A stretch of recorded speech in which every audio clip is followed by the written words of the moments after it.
Hello, human peoples. You're listening to the podcast network of Gamefully Unemployed.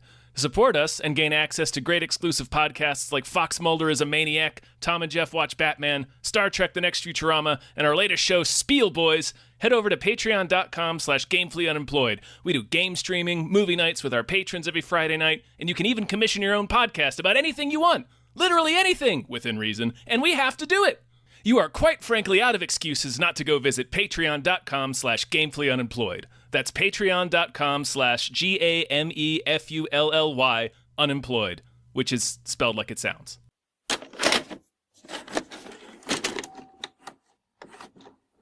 This is good. I'm happy for us.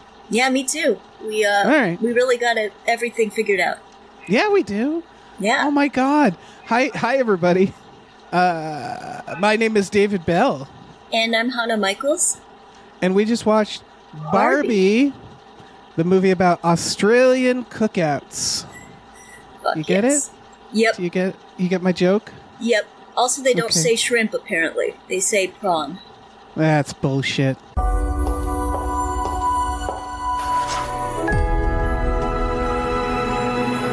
Hey, Barbie. Can I come to your house tonight?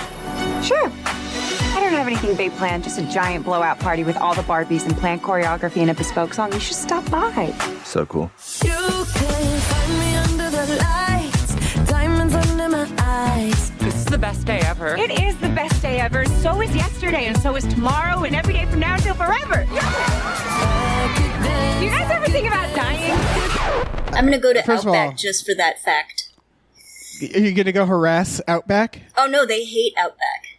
They hate Outback Steakhouse? Very much. Why?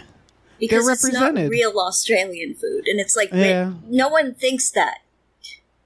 Right. It's an Olive Garden. Yeah. You know? Yeah.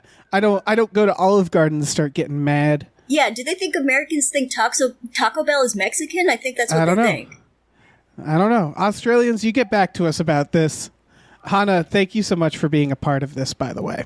Thanks for How are having you? me and for going to the movie with me. Yeah, thanks for going to the movie with me. We saw this one together. Before we start, do you wanna plug anything? You got anything to tell the world? Yeah. I am a life coach, even though I'm not good at life, because those who can't live or be coach, I guess. Sure. Yeah. So if you are a WGA writer, or just a writer in general, I do have discounts for people in the guild or waiting on their next job. Nice. Because How do those they are who I'd contact love you? to work with, especially. HanaMichelsLA@gmail.com. Good luck spelling that. Yeah, We that's can your cut all little this puzzle. out, but I don't think you feel like it, I'm which not is gonna also fine. cut any. Why would I cut out your plug? Because it was not well constructed. Anyway, who cares?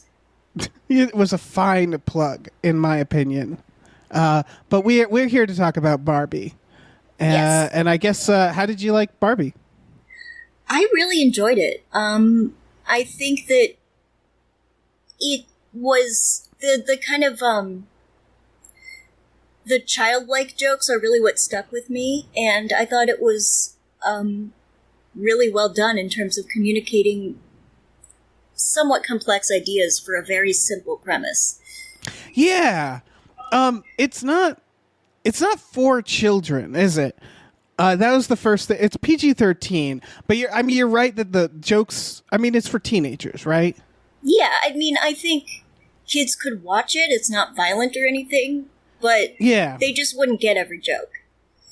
The question of like who this is for is interesting to me because I saw like parents complaining about bringing their kids to this movie. I don't think this is a movie you have to like gasp and like escort your child from so much as like when we were in there was a child behind us and that kid clearly started getting bored. Yeah. Like it's more that where it's like there's nothing in here that's gonna like hurt a child to hear, obviously. No, but if they're not older kids, they might get bored for sure. There's a lot of the jokes are in dialogue. There aren't there are a lot of fun colors, but it does definitely get boring if you're not going to get the subtext and the jokes. Right. There's like musical stuff. There's fun stuff happening, but it's like, you could just stick them in front of a Minion movie. I think if a 10-year-old you wanted would get to. this.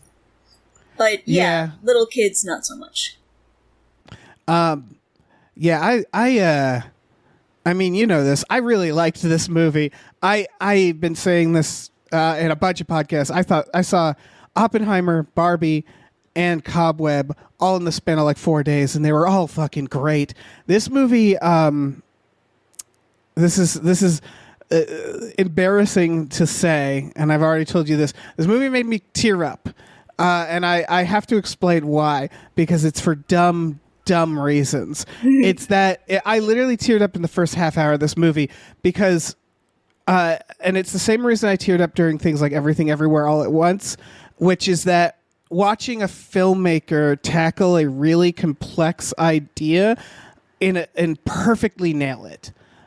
Just watching watching Margot Robbie, Ryan Gosling do these killer performances in this like beautifully shot movie with wonderful set design that just was like this pure joy, this exercise in joy, at least in the first half hour of like, we have fully realized Barbie Land, and it's gorgeous and it's fun and it's really well shot and everybody's just firing on all cylinders like that touched me so much, just to see someone do something so well as this movie, which isn't to say the movie's perfect, which I'm sure we'll talk about. Of course not. God damn, it was so refreshing to watch. I didn't realize that was why you cried. I think you're right. That is kind of dumb. It is. It's really dumb. I cry when I see something where I'm like, oh, they did it so well. So well executed. Yeah. Exactly. It's a really stupid reason to tear up, but it's just like, who you are. It's just it was really nice to see. And then there was some emotional elements to this, of course. Yeah. I got touched when I realized what like the entire point of Ken was, which was that he is just unloved.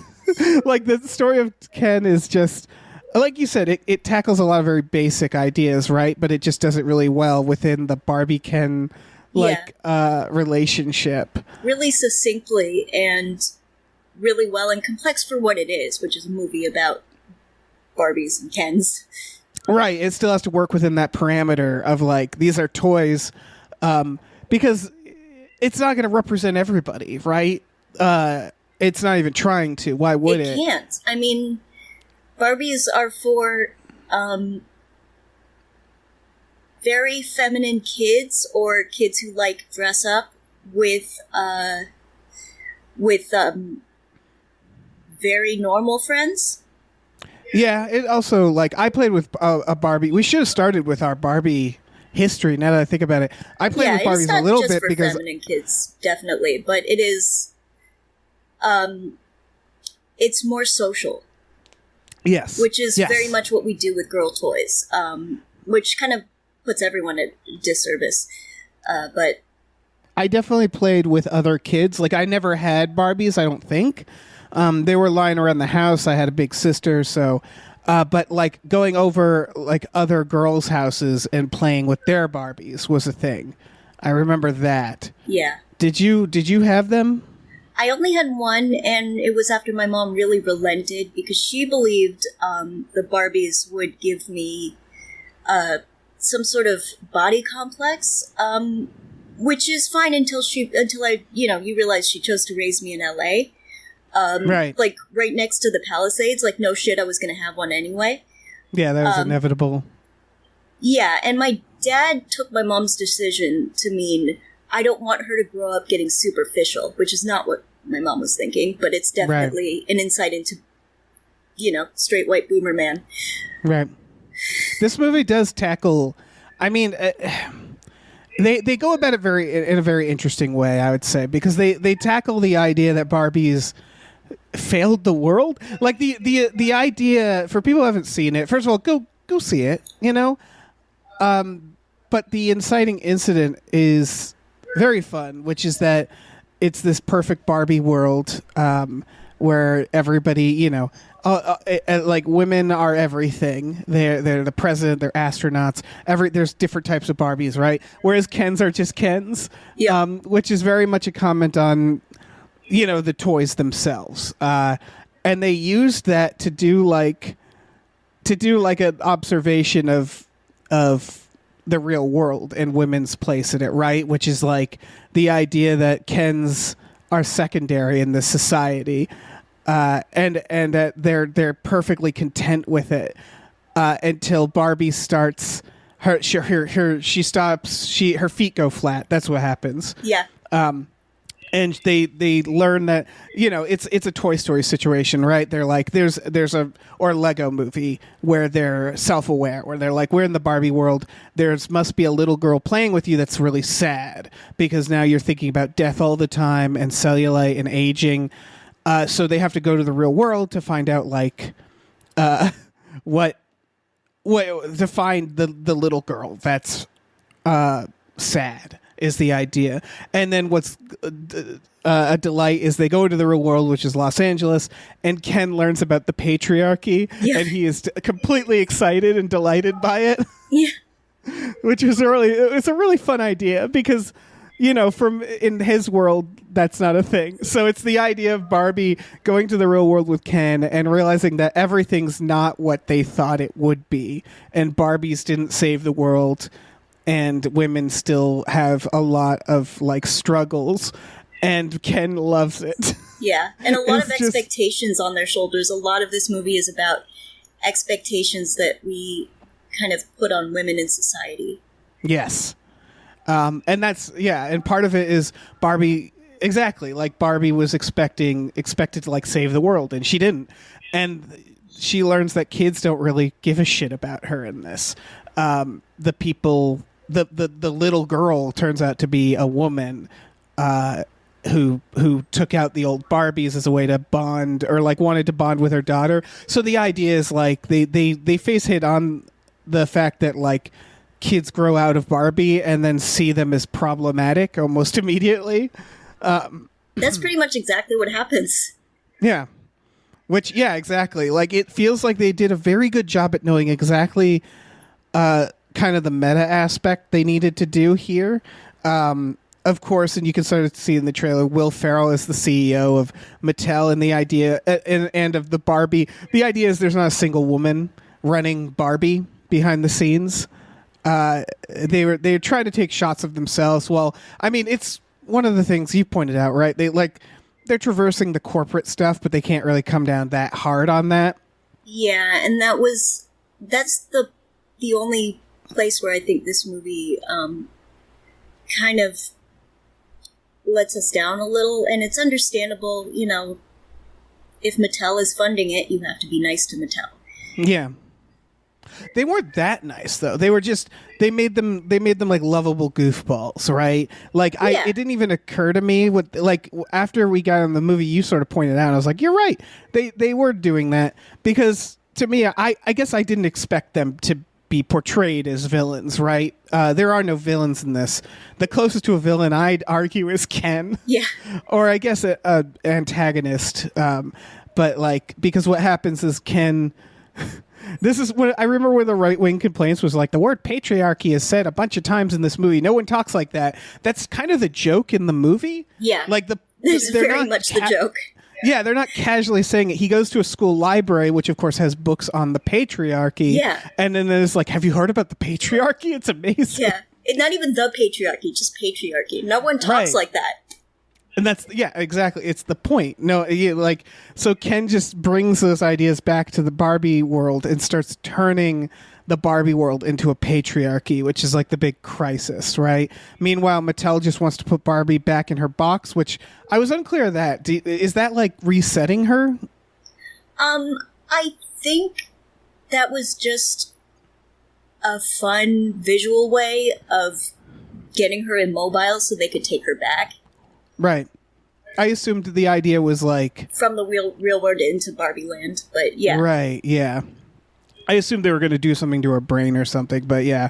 The idea is in the Barbie world there's Kate McKinnon's Barbie, which is the weird Barbie, yeah, who's been all overplayed with and all fucked up, and it's like the fear of becoming the weird Barbie. Yeah. Which they do a good job with that arc, which Yes. is like they realize by the end of like we shouldn't have we shouldn't have called you the weird Barbie. Like we shouldn't have, because she's an outcast basically. Yeah. So they've created this idea that like a broken Barbie doesn't belong there. And that's like that arc. But then they basically have to they basically have to win back Barbie Land from the Kens by turning their own emotions against them, specifically their own jealousy and their own rage against them. Again, it's like it is a very basic view. Yeah. But it worked really well. It's just I very thought. well done. Yeah. And the constant use of alt rock when it comes to the Kens and their idea Matchbox of 20. masculinity is so good. Oh my So god. good. It's all like post Clear Channel buyout, post 9/11 alternative rock, and it is perfect. It's so it is really good.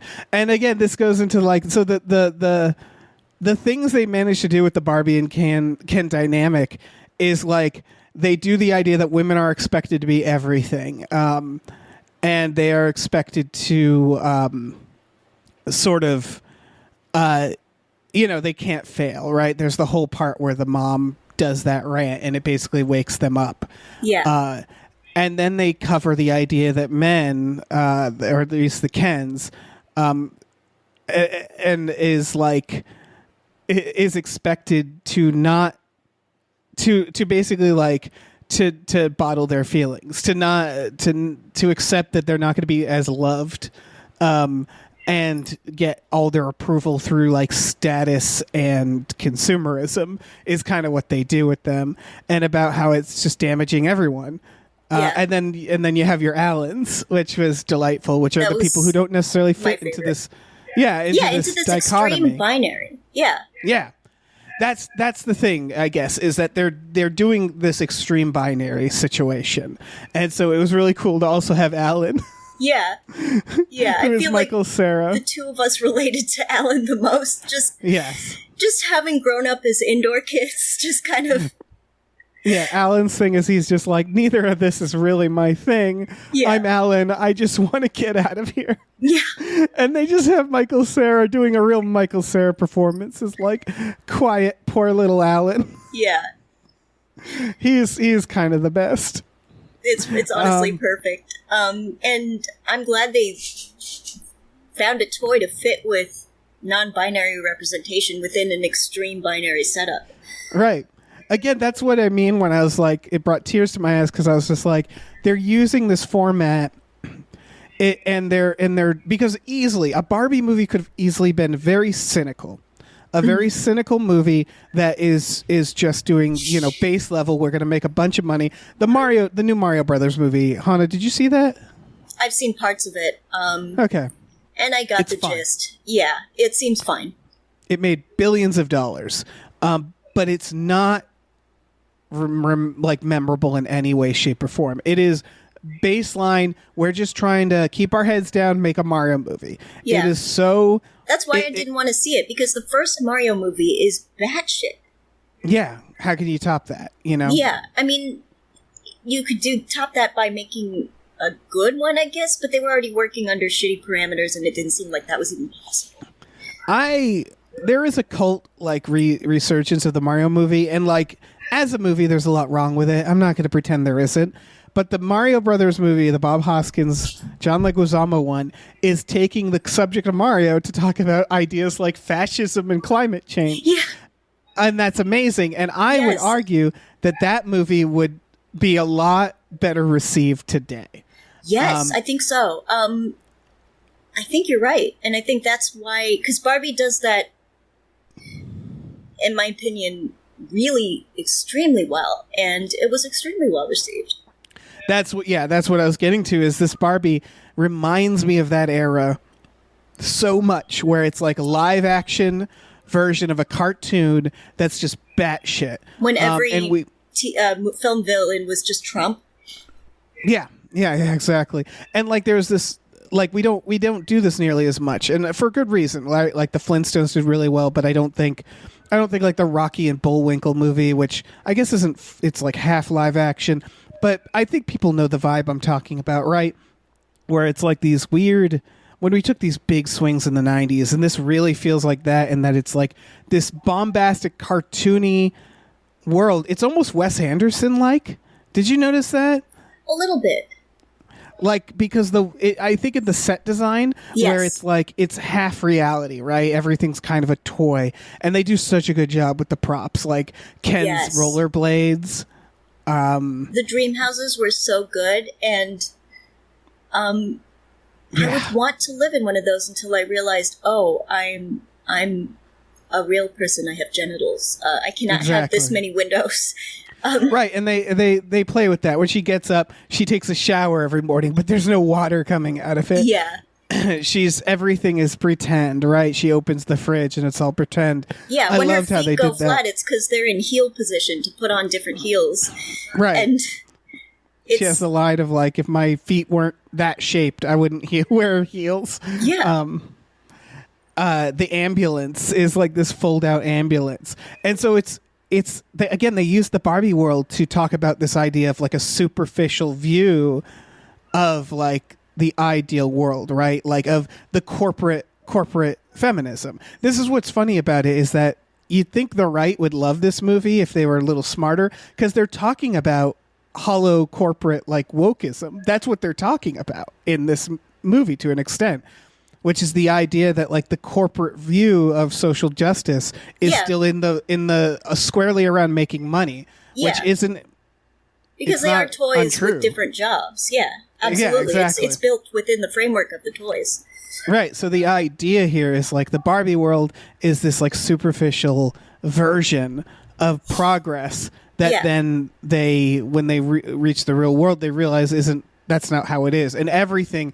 And they did a good job where it's like Ken gets hurt at the beach. Well, roll out the ambulance, unfold it. He's fine now. You know, like it's all superficial across the board. Yeah. Which was a really smart way of, you know, doing that before getting them into the real world where everything's fucking awful. Yeah. And then of course we have that, which is a blast too, which I feel like is, I don't know, that felt very 90s to me, like Last Action Hero, the fish out of water. A little bit. You seen Last Action Hero? I haven't actually. Ooh. I know. Okay. You have a we'll watch it. ever increasing list of things, of movies. It's very similar in that Last Action Hero is dealing with another trope.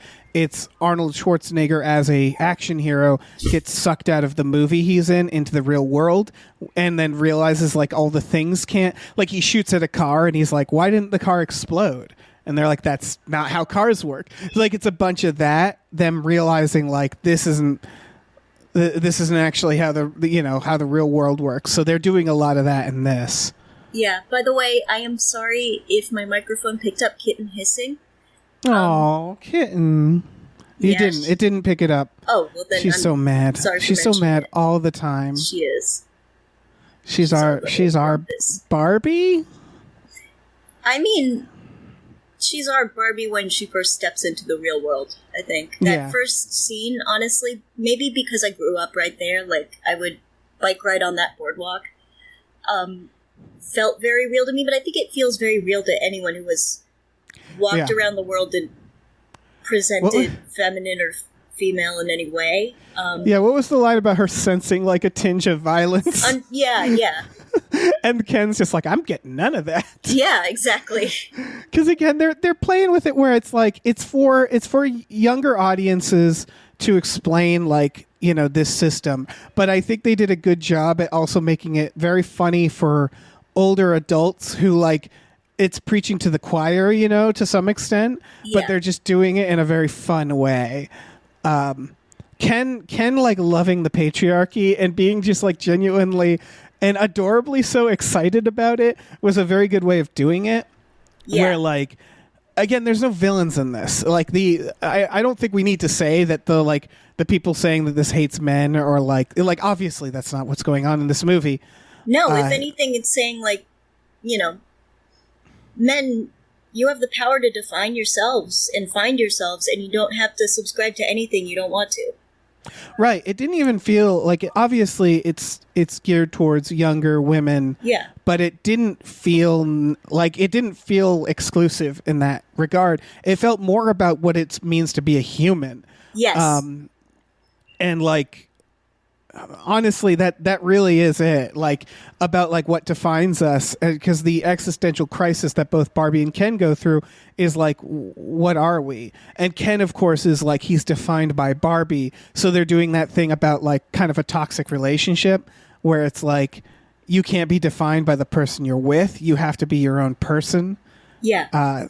Which I thought was cool. And then Barbie being like, I expected greatness, but what am I, you know? And like the mother kind of has that where she's like, can we just make an ordinary Barbie Yes. that doesn't have the pressure to be something? And that's very much like a millennial message. I think so, but I think it's kind of pointing out where that type of corporate feminism is lacking. Right. Where it's like, yes, women should be able to hold any position of power in any job in an already capitalistic, hyper-corporate society, but also maybe no one should have that kind of power in certain industries, and maybe while we expect this of women, we shouldn't also expect XYZ and all of this housework and all sorts of, you know, appearance and just so much. Yeah. There's definitely... Yeah. Sorry, I was going over some more news video about just the history of how we eat in this country, and that's one of the things that's very interesting to me is like as women went into the workforce, there was a question of like, so who does the housework? And that question never got answered because corporations moved in and said, we'll cook for you. You know, like here's microwave dinners, here's fast food, all this stuff. They specifically did a push to say like, don't worry about it. And it's a small thing, but it's like, that's a conversation that never got answered, right? So it still feels like these weird things that are like hanging over women where it's like you're expected to do everything. Yeah, because... on top of holding down a job. Yeah, and we don't teach, not everyone, but a lot of households don't teach little boys, you know, basic life skills, laundry, cooking, things like that. We just dropped it. Like Home Ec is another example where it's like what in that era what should have happened is they said, okay, well now everybody has to learn this stuff. It's a shared responsibility, but we just dropped it. Yeah. We just said, okay, well I guess nothing. It's also and just fucked up for people who live alone. Like, you need to have these skills. It's ridiculous. So yeah, you're right that it is definitely more towards women. Like again, the message of like you have to be everything. Like they do a good job. They did a great job with pointing out, because again, I think this was important where when they talk about the patriarchy, they note that Ken doesn't actually really fit into it. He has no skills. So they do this thing where he walks around and he's like, well, I'm a man, I should get a job. And the low-hanging fruit would be for them to just give him a job, right?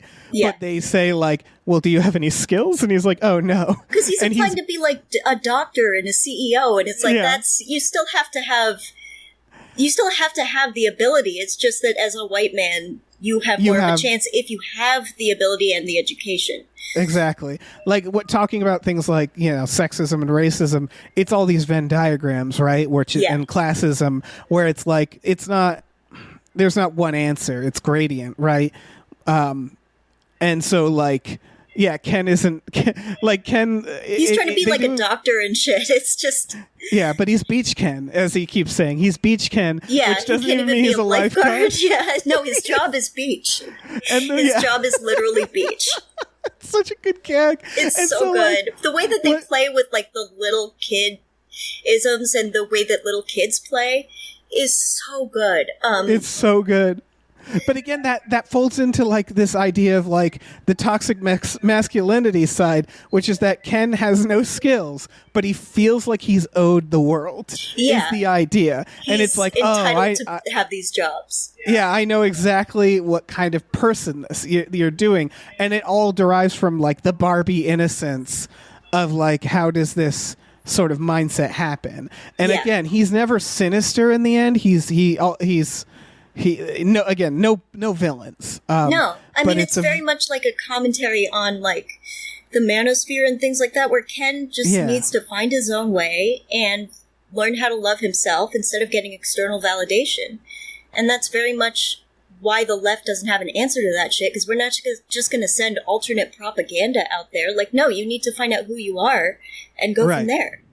Yeah, they do a really good job with like young men who feel directionless, who feel like they don't have power because nobody has power because of this generation. Yeah. Who are then like, follow people like Andrew Tate, who start like learning about these ideas and is like decides that that's the problem.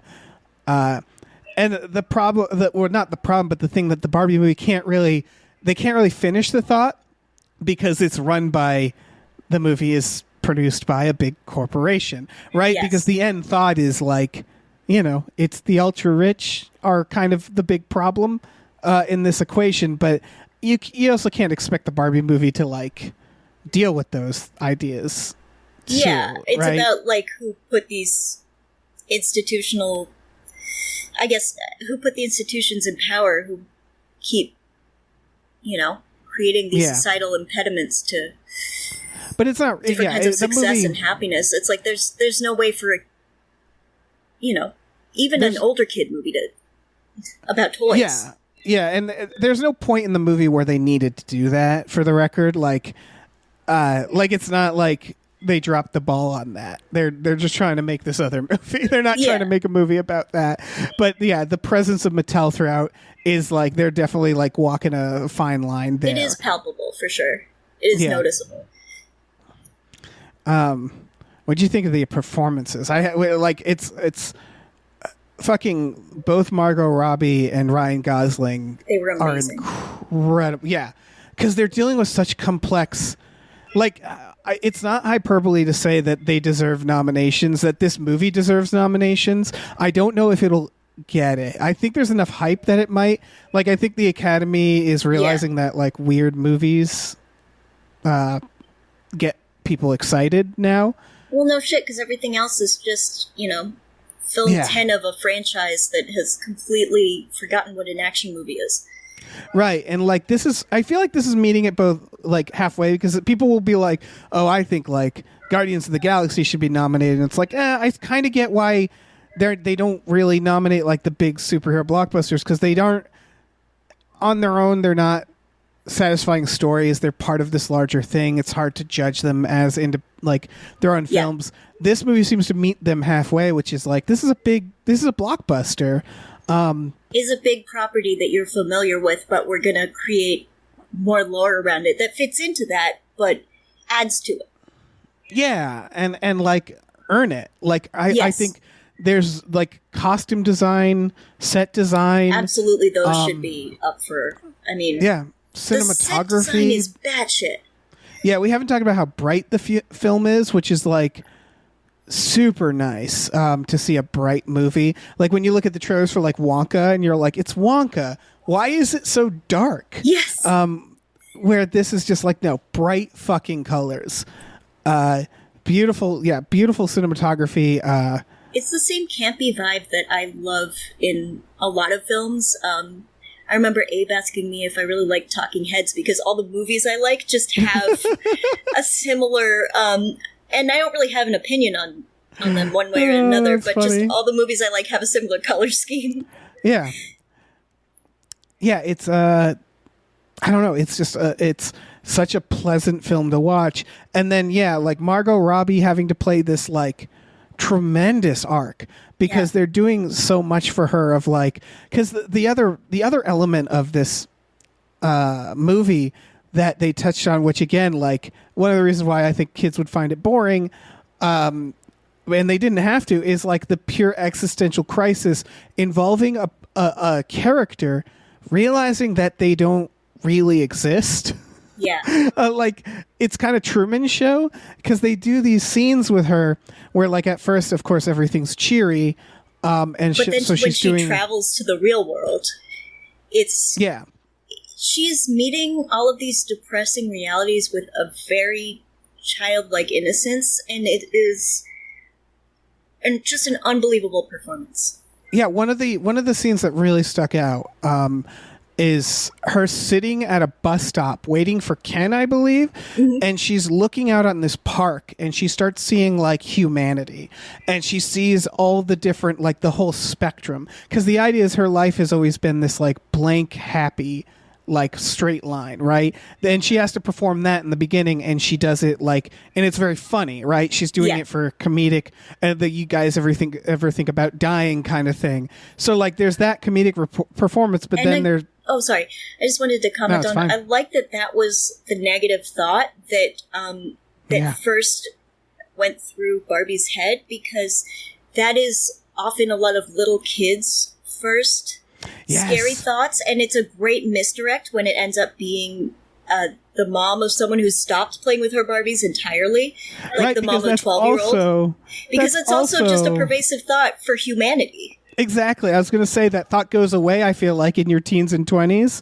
And then it comes back. Yeah. And then it comes back. And that was really like, I loved that misdirect of realizing that, it's an older woman going through an existential crisis and thinking about their life, because death is, of course, the thing that reminds us all about like what we've done and stuff like that, and start thinking about like who we are, what are we leaving behind, etc. And the reason that a lot of us are so scared of perceived flaws or changes is essentially that fear. Yeah. And then she goes into the real world, and there's this like denial stage she has to perform, and then she kind of breaks.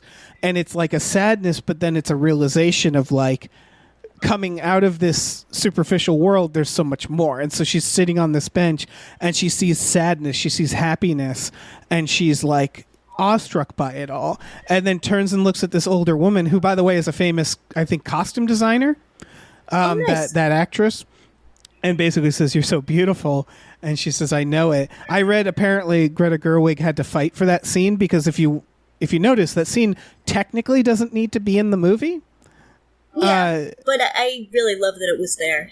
Yeah, me too. And also, like, not all scenes, it I would argue it does have to be in the movie. It technically doesn't for the plot, but that's such a studio note, right? It's there to show that Barbie's character, to show that change she's having, right? And the allure that the real world has, that this woman is above it all, above the real world's trappings and bullshit that she lives in.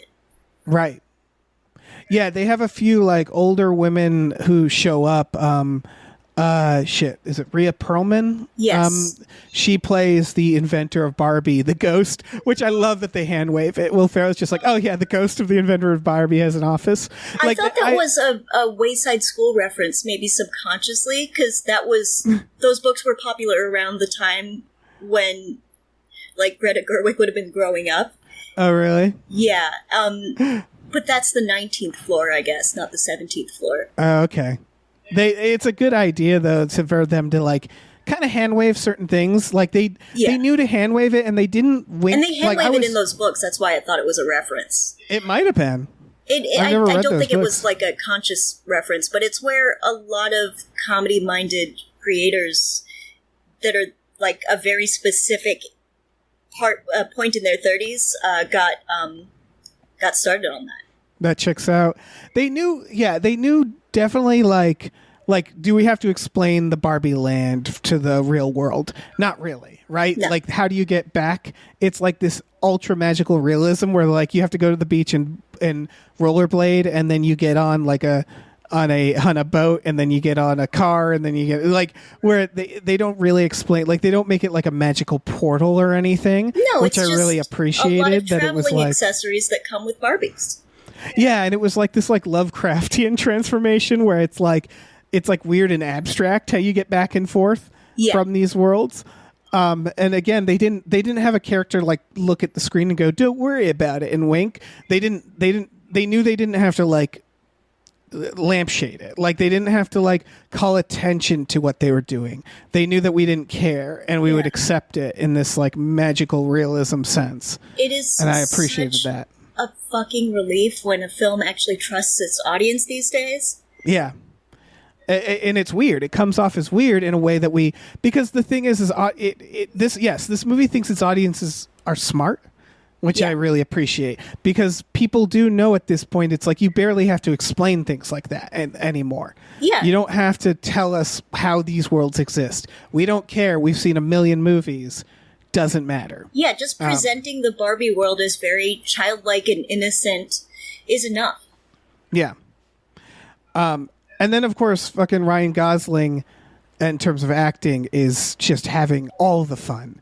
He doesn't have. He does have to like do some emotional stuff for sure, but he's getting musical numbers after musical numbers. He's getting outfit after outfit. He's getting all the dumbest stuff to do, and Ryan Gosling is just using every fucking part of the can. The way that the way he leans after he discovers patriarchy, where it's just like a pose that they make every male model do, that every single straight guy Tinder profile has, that kind of leaning forward, arms around a door or something pose, and it's just he's killing so perfect. And the physicality that he kind of, I remember I told you this, but when we watched Physical 100, there were a lot of hot people, because it's all about the fittest people in Korea. Yes. And then there was a guy who was objectively attractive and muscular and all these things, but he just moved like a fucking toddler,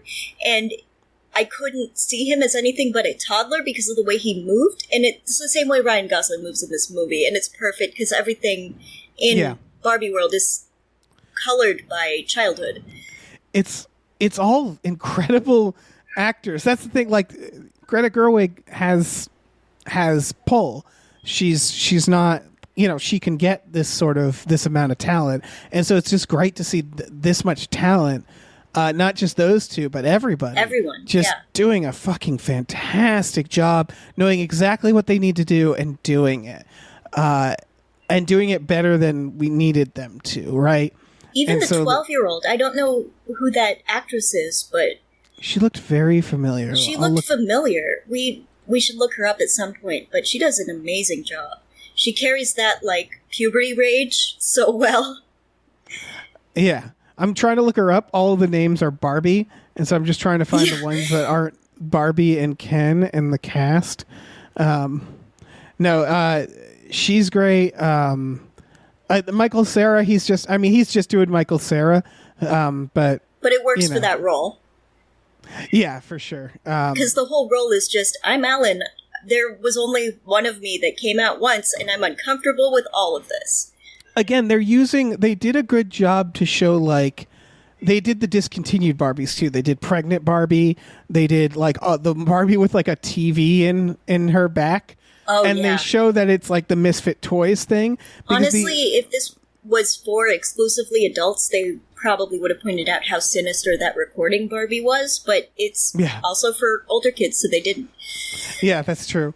But like they used them to be like, to point out that there's, like the Barbie world was, if you didn't fit into it, you were an outcast. Yes.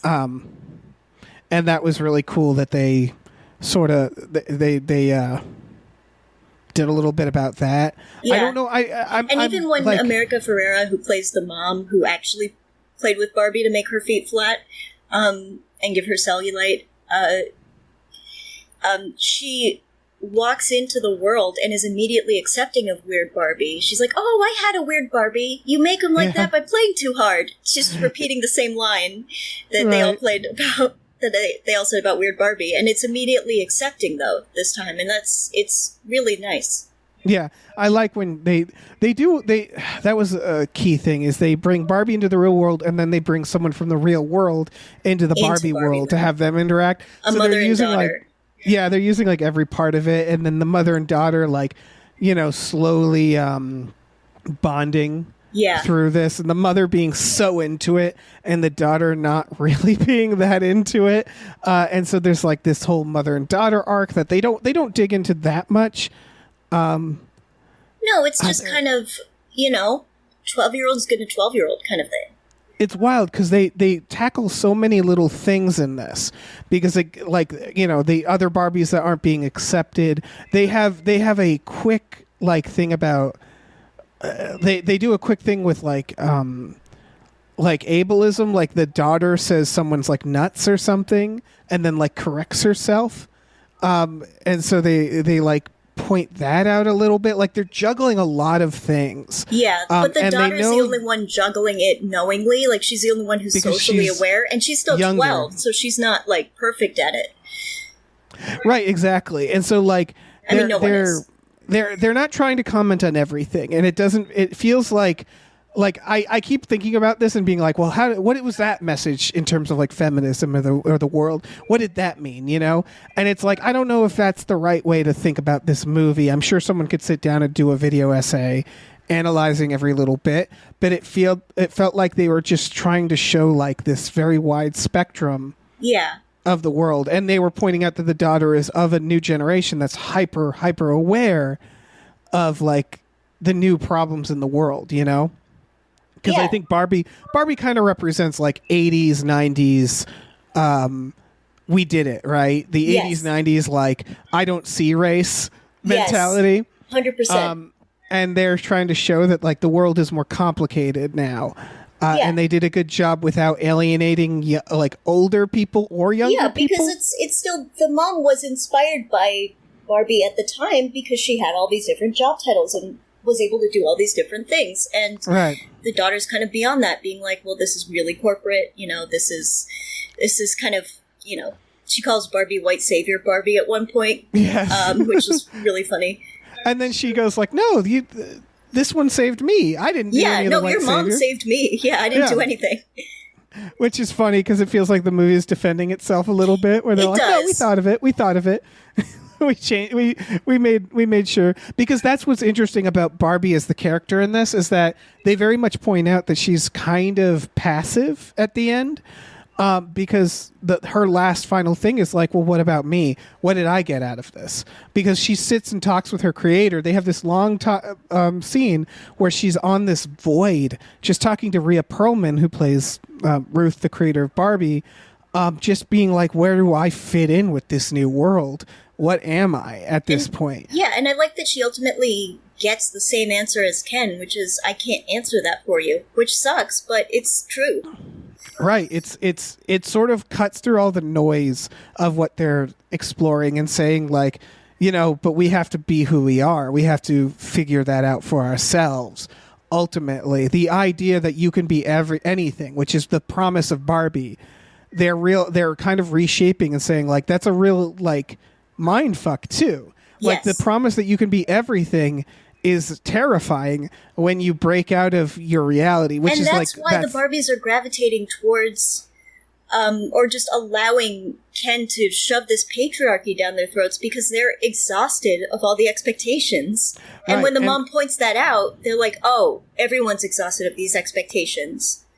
It's a lot about finding your identity, right? Because all the Barbies are I'm President Barbie, I'm Supreme Court Barbie, I'm astronaut. But that's not how people are. No. And that's what they're pointing out, which is the promise that you can be everything accidentally pigeonholed all these Barbies into being one specific thing. And that's the expectations you have growing up.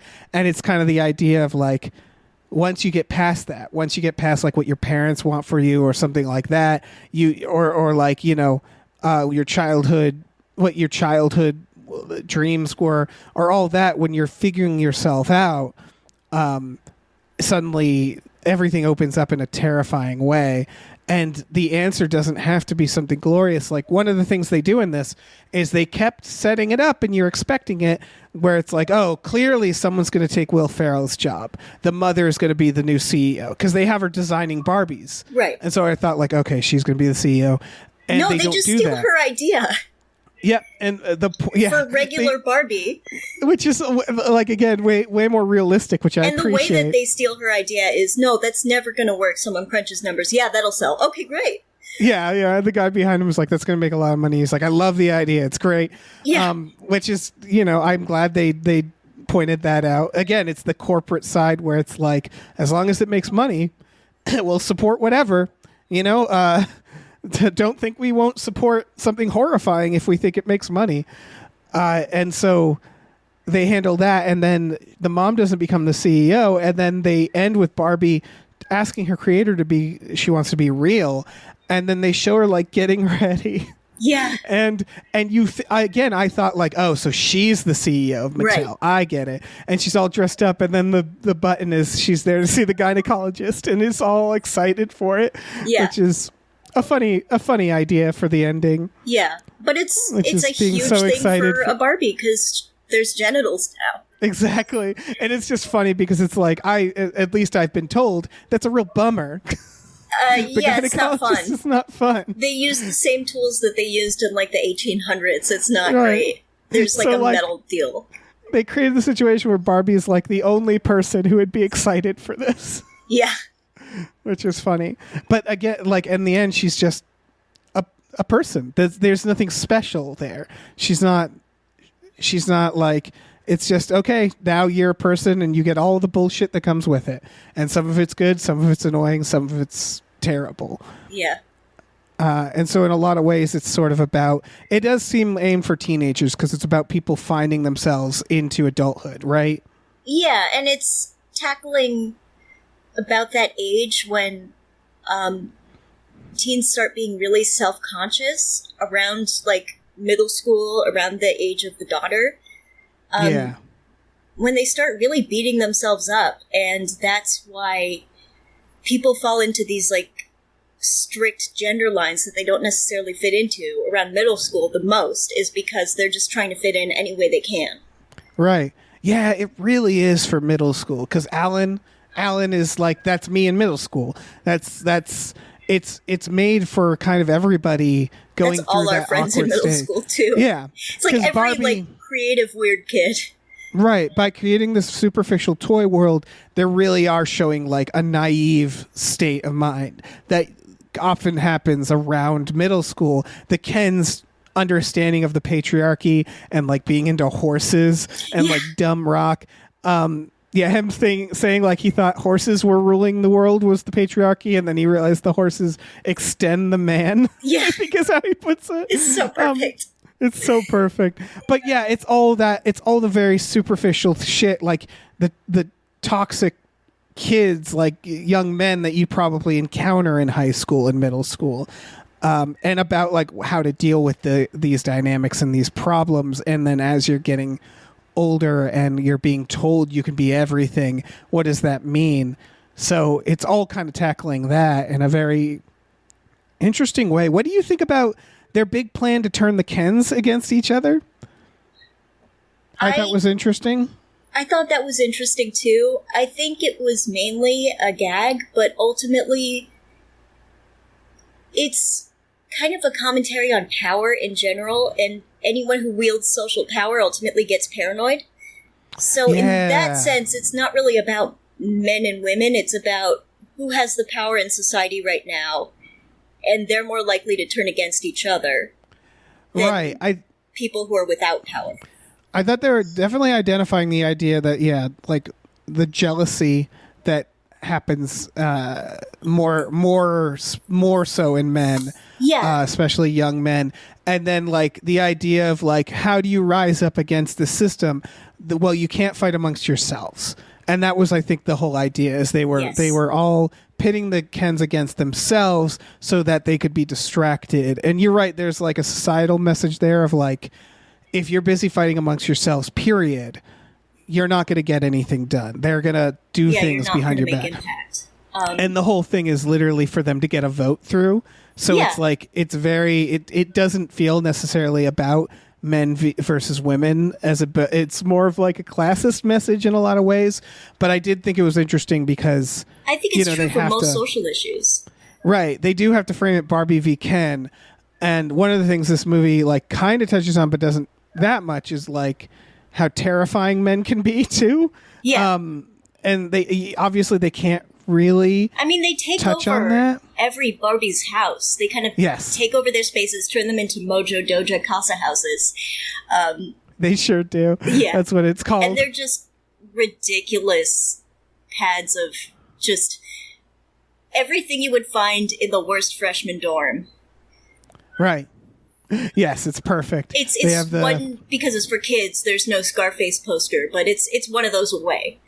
Yeah. Well, one of it explains Godfather. The mansplaining scene. Yes. Oh my god. And just the Barbies infiltrating the Kens in order to deprogram other Barbies by pretending to be interested in Ken stuff and not knowing how to do sports or having not watched The Godfather is perfect. It is really good. I guess what I'm saying is that, like, what the movie couldn't do, and I know it couldn't do, is fully portray the threat of a patriarchy, right? Of, like, how the patriarchy, like, exerts control is often very scary and violent. And they talk about it a little bit, but they can't, they can't talk about things like abortion and things like that. So it's like, they had to be safe about it. So they have to kind of make them like lovable dopes that take over. But again, what else are they going to do? This is for tweens.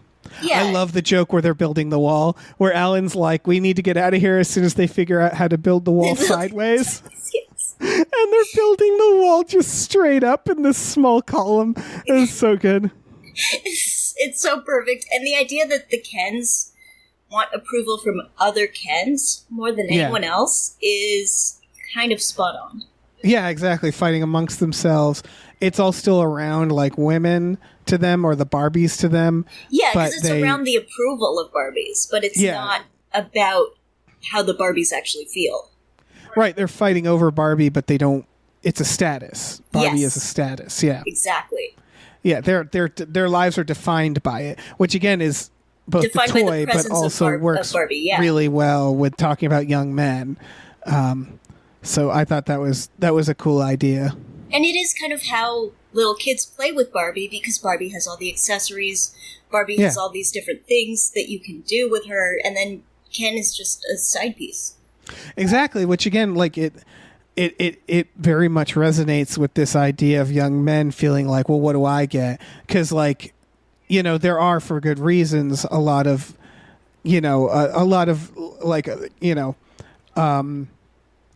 young women are more encouraged to talk about their feelings and all that stuff that men don't really get. So like using Barbie and Ken and the fact that Barbie gets all the stuff is a really good way of showing this world where the Ken is like, feels like they make the Kens very much like secondary citizens in this, which obviously isn't true in the real world, but they use it to reflect like their emotional states in a way that resonates, I thought.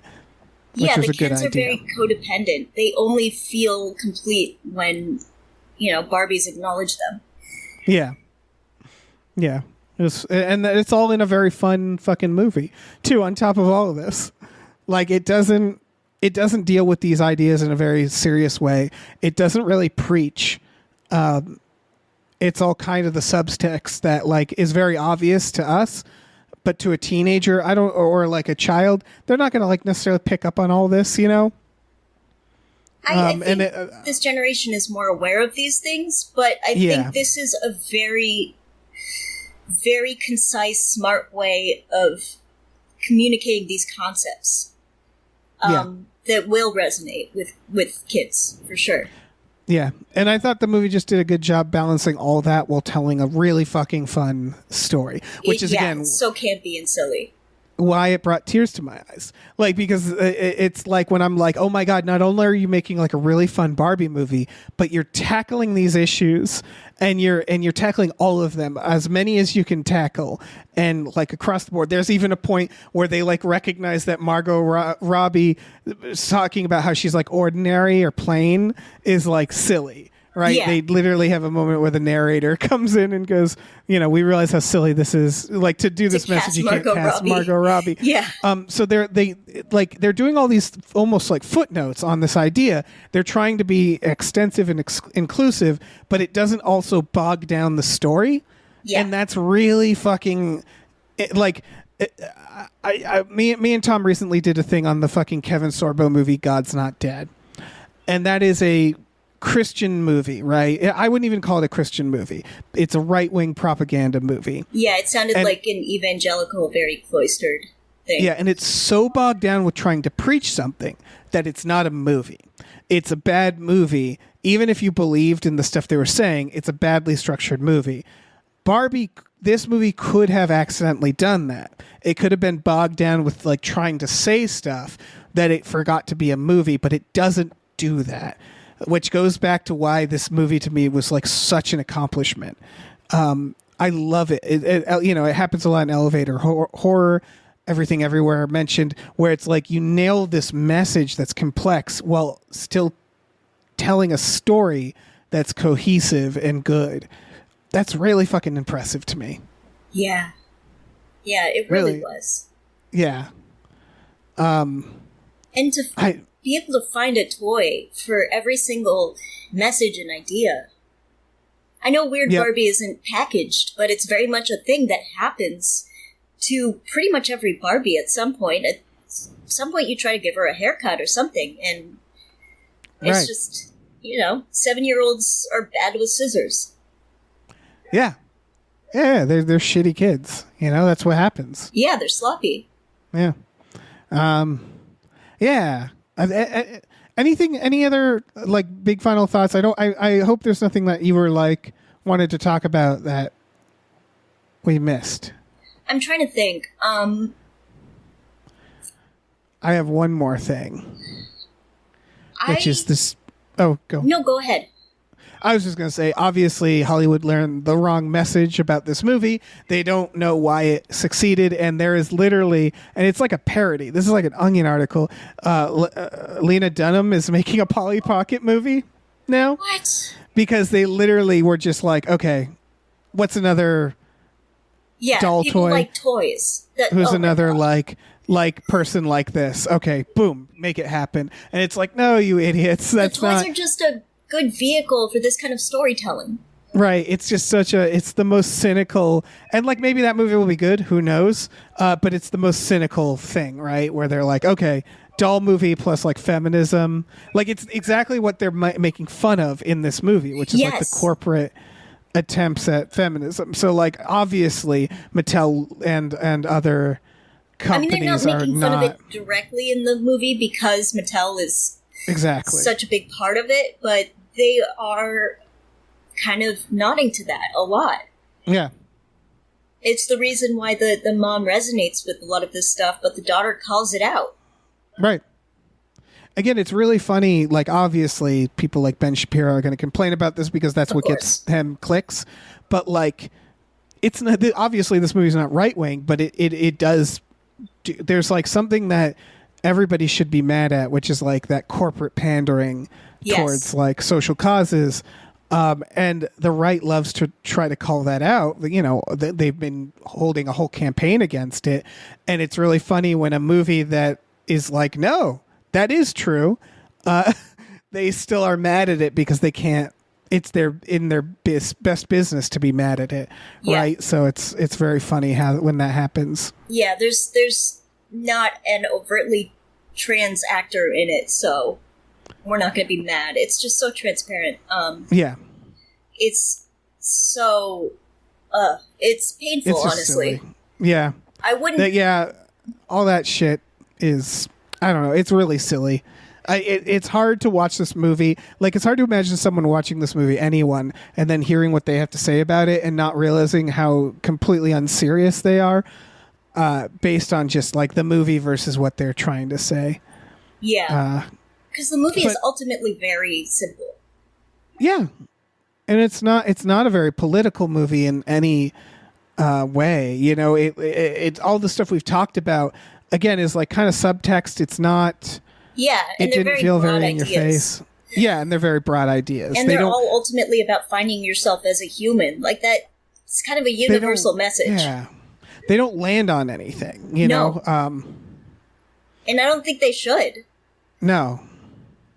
Which again is very impressive for a movie like this. I keep going back to Everything Everywhere All at Once because that deals with nihilism and existential crisis and the idea that there's nothingness and where you ever think about dying. Like, it's kind of a similar topic which millennials fucking love right now, and younger generations as well, which is like we're all dealing with this crisis And so like to see a movie kind of deal with that in a very fun way is just, I don't know, great. But you did you have any other thoughts? I feel like at this point I'm just going to be repeating myself. I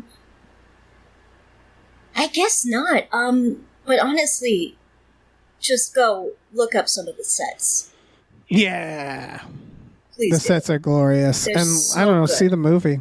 It's a good movie. I really liked it. Don't bring your little kids to it. Not because it's inappropriate, just because it's that Pixar thing where it's like, this doesn't feel like it's actually for little kids. It feels like it's for, teenagers. Yeah, I mean, I would say, like, once they hit double digits, Yeah, it's probably that's good. fine. It's not, like, inappropriate. It's just gonna kind of bore them. Yeah, it might actually be boring, which is funny, but like, very good movie. Yeah. I really don't like like even I don't have anything that I'm just like, I didn't like that, or I thought that was handled poorly. I think they did everything they could with what they had. Yeah. So that's fun to see.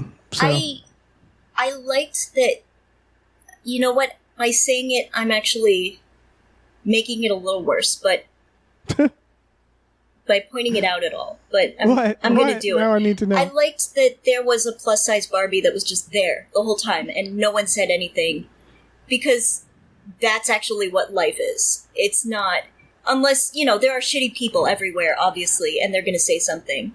But Right, and that's there was what life is if you haven't lived in the real world with assholes. That's what life is when you haven't been bogged down by patriarchy and bullshit. When right.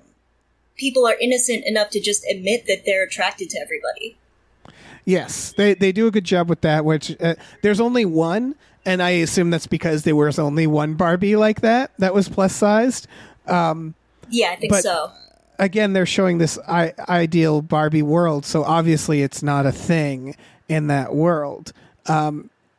And they did a good job like with that. They had a Barbie in a wheelchair as well, which was, I assume, again, a actual Barbie. And Probably around the 90s when all that ADA stuff passed. yeah, and I mean, again, they don't really call attention to it, but No, 'cause it's they don't only have like, to. and it's only like a few of them, and that's because most likely that's Mattel That's how the put toys out. work. Yeah. Yeah, that's how the damn toys work. So they are pointing something out there, but they're not like calling huge attention to it. No, and that's kind of how things are as when you get to, like, America It's- Ferrera's age, when you're actually mature adults, and, like, no one is... Like, obviously the internet is its own thing, but once you get to, like, your late 20s and beyond, no one gives a shit. Right. That's what's funny is it's doing a few things because for me it also felt like that 90s I don't see color attitude. Yes, it very which much is like did. there's the tokenism of Yes. it all where it's like, see, it reminds me of like any like kids show or anything like that they were doing, but they were also, like you're saying, in the adult world people don't care about this shit. That's like the big thing that like people like Ron DeSantis needs to understand is like most adults having a serious life, they don't care about Bud Light or Disney being woke, and to build policy around it is part of the reason why he's polling so badly, and why like the Barbie world represents multiple things. I feel like, which is like there are obviously complex problems still in the world. But in the adult world, like if you're in an office or something like that, it's not an internet chat room, right? Like Yeah. the differences between people aren't constantly fucking talked about. People talk about this all the time, which is like like a lot of people who are racist or bigots. One of the things that often like turns them around is simply knowing more people, diverse people, like knowing a trans person or something like that. When you realize like, oh, it's just a human being and they just want to live and I'm just going to live with them, and it doesn't really come up that much, and they're just like, that's what it is, which is like the world is so online with this Yeah. shit where it's like most people who are just existing in the world in diverse areas that have all walks of life, for them it's just like fucking whatever. And that's sort of what the Barbie world does represent, on top of that like ultra cheery 90s optimism. Yes, and I think that's why the mother and daughter were done so well, because the daughter's kind of getting into this age where people are socially and rigorously policing each other, and the mother is aging out of that and Right. feeling like herself again. And there's even a point where the daughter is kind of zeroing in on the mom's weirdness with her drawings of like cellulite Barbie and constant thoughts of death Barbie, and she's loving them because that's when you have a parent and they're in that parental role and you see them be human, it's one of the few times you can connect with them outside of that sort of authority figure. For sure, yeah. That's a great dynamic. And yeah, the little girl she's in the problematizing, like, the stage, and like which I think is a good thing, where people question everything. And right? they distance themselves from their parents. It's a good thing. But then and you they take look the things... to the internet and pop culture and dumb shit to define themselves in the meantime while they're still figuring that shit out. Right. And that sucks for everybody.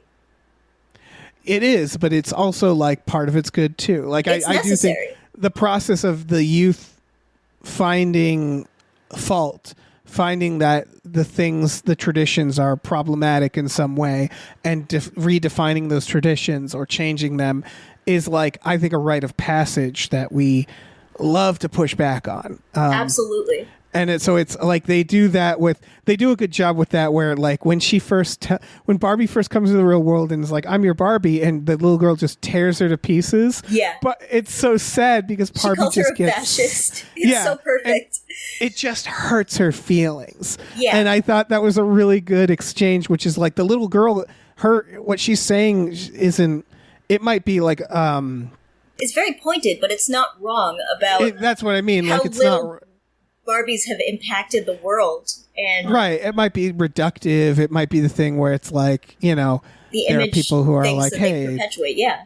yeah, there are people who, like, but like the idea is like she's not wrong, and then they don't make the Barbie be like, hey, fuck you. It just genuinely hurts her to hear, Yeah. Which I think is supposed to show that dynamic between like kind of boomers and young people of like, you're trying to tell me the things that I love are bad. Or just shoving away the innocence of childhood. Yes, that too. Yeah. I think, cool. Yeah. It's just kind of that age where you need to replace innocence with like a level of rage that is appropriate for finding yourself, but not necessarily appropriate to be expressed into the entire world. It's this, and there's political battles around this. It's the idea that at a certain age you have to understand reality, and part of that reality is learning like that. For example, not all adults know what they're doing or are good. Yes. Knowing that not all adults can be trusted is a very important thing for a kid to learn. It's super important. Early on, and But as the you rage start she learning has that towards her stuff, mom is like, it's very necessary. It's just not her mom's fault.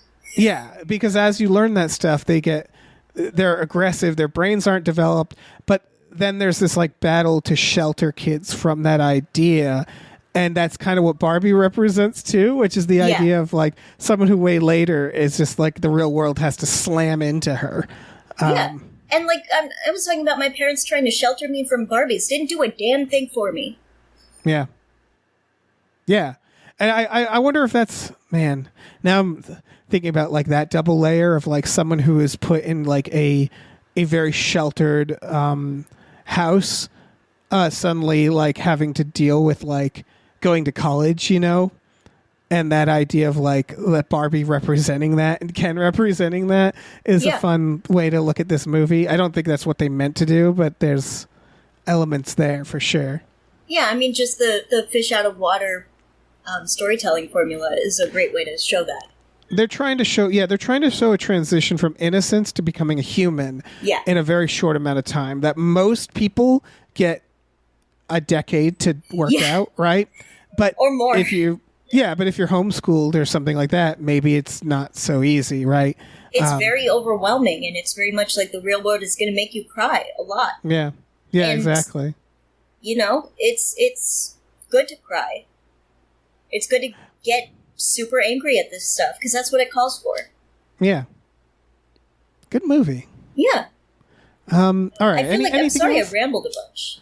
Oh, this show could called just ramble times, rambling about movies. The whole point of the show is we just watch. So like, I always feel like a fucking idiot. For the record, like whenever I end one of these, I for a week think like, oh, I should have said that, or why did I say that? But that's like the point of this fucking show is like first impressions, like our dumb brains just trying to piece it together in real time. That's a relief to hear, because I never think that about you. Aww. I never hear one of these and think, what the fuck is he talking about? I never think that about you. Aw. Oh, high five. We're gross. This is disgusting. Folks, thanks for listening. Hana, thanks for being on. Do you want to plug some stuff again? I'm good for now. I'm not going to plug socials until we figure out what's replacing Twitter. Till we figure out what's going on there. Get to the bottom of that. Yeah. That's fair. We need to do some shit. Yeah. I have to plug our Patreon, patreon.com/gamefullyunemployed, GAMEFULOY, unemployed. We have exclusive podcasts on there, like Tom and Jeff Watch Batman, Fox Mulder is a Maniac. We do exclusive podcasts with the small beans. That's Spiel Boys and Star Trek: The Next Futurama. We also watch movies every Friday night with our patrons. I wouldn't be against watching this movie. This is one where it's like I wouldn't want to watch it because I'd want people to want to watch it on their own without dipshits talking over it. You know what I mean? Yeah, but so maybe in a year, maybe once everybody's seen it. We'll do our own Barbenheimer. That'll be fun. But yeah, check that out. We also have a not TeePublic store. We have a merch store. If you go to gamefullyunemployed.com, you can go to that merch store where we have like t-shirts, mugs. Yeah, it's a Teespring, and it's got a lot of delightful stuff. So check that out. And I don't know. Have a good day. Have a good weekend if you're listening to this on the weekend, which would be weird because this comes out Monday. Enjoy, I guess, your Monday or your Tuesday. Whatever day it is, enjoy that day. Yeah, enjoy the day of the week that it is and the date that it is right now. Yeah, that's not a weird way to end this. No.